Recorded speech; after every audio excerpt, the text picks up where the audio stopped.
Hi hello నమస్తే వణకం ఆదాబ్. Welcome back to Sandy's kitchens. వచ్చేసానండి, నేను మీ శాండీని. ఇంకెందుకు, ఈరోజు మనం చేసుకోబోయే మరోసారి కొత్త వంట కాకరకాయ కారం పొడి. దానికి కావాల్సిన పదార్థాలు: కాకరకాయ ముక్కలు,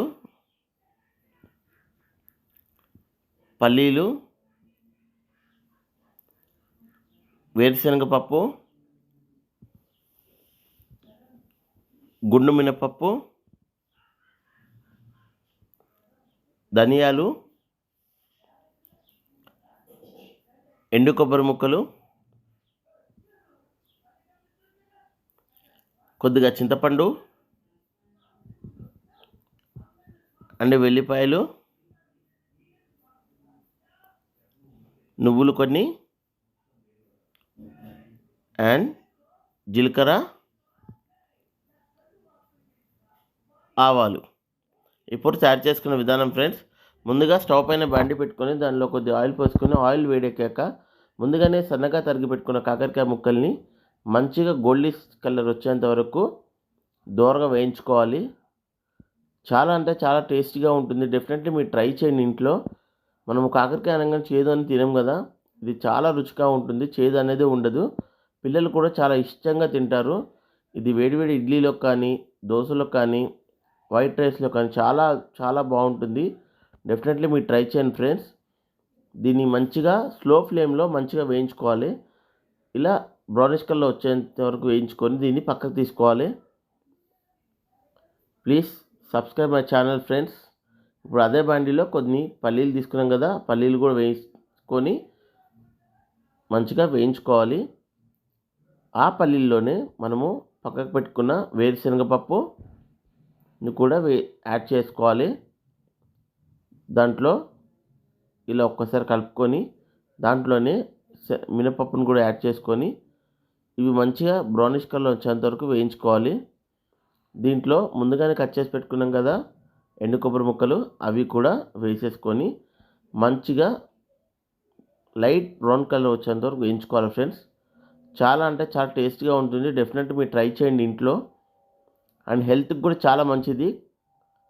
ఇలా ఫ్రై చేసుకున్న దాన్ని పక్కకు పెట్టుకొని అదే ప్యాన్లో ధనియాలు కూడా వేసుకొని ఒకసారి జీలకర్ర కూడా యాడ్ చేసుకొని అండ్ ఆవాలను కూడా యాడ్ చేసేసుకొని మంచిగా ఒకసారి కలుపుకోవాలి ఫ్రెండ్స్.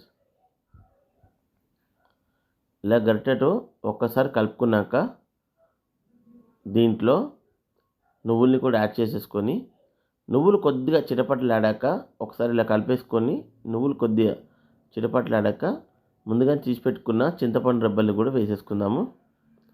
చింతపండుని కూడా వేసేసుకొని ఒకసారి ఇలా కలిపేసుకుందాం. ఇలా కలుపుకున్న పక్కకు తీసి పెట్టుకున్న మిశ్రమాన్ని కూడా పక్కకు తీసుకోవాలి. ఇప్పుడు ముందుగానే వేయించుకున్నాం కదా పల్లీలు, శనగపప్పు, మినపప్పు, కొబ్బరి ముక్కల్ని, దాన్ని మిక్సీలో వేసి మిక్సీ గ్రైండ్ చేసుకోవాలి ఫ్రెండ్స్. సన్నగా పౌడర్ గ్రైండ్ చేసుకోవాలి. డెఫినెట్లీ మీరు ఇంట్లో ట్రై చేయండి ఫ్రెండ్స్. చాలా అంటే చాలా బాగుంటుంది, చాలా టేస్టీగా ఉంటుంది. మనకి కాకరకాయ అనే చేదు అనేది రాదు, చాలా బాగుంటుంది. ఇలా గ్రైండ్ చేసుకున్నాక ఒక బేసన్లో వేసేసుకొని కొద్దిగా ఇట్లా ఆరబెట్టుకోవాలి. దాంట్లో అదే మిక్సీ జార్లో ముందుగానే మనము ధనియాల్ని, నువ్వుల్ని, చింతపండుని వేసుకున్నాం కదా, అవి కూడా మంచి మిక్సీ పట్టుకోవాలి ఫ్రెండ్స్. దాన్ని కూడా మంచిగా పేస్ట్ చేసుకోవాలి. ఇప్పుడు దాంట్లోనే కొన్ని వెల్లిపాయ రుబ్బల్ని కూడా తీసుకున్నాం కదా, వెల్లిపాయ రెబ్బల్ని కూడా వేసేసుకొని మంచిగా మిక్సీ పట్టేసుకుందాం. ఈ వెల్లిపాయ వేయడంలో ఏంటంటే కారం పొడి చాలా టేస్టీ ఉంటుంది. ఇప్పుడు దీంట్లో కొద్దిగా పసుపు యాడ్ చేసుకొని, కొద్ది కారము అండ్ రుచికి సరిపడినంత ఉప్పు, ఈ మూడింటిని కూడా దీంట్లో యాడ్ చేసుకొని మంచిగా సన్నగా మిక్సీ పట్టుకోవాలి ఫ్రెండ్స్. ఇలా సన్నగా పౌడర్ చేసుకోవాలి.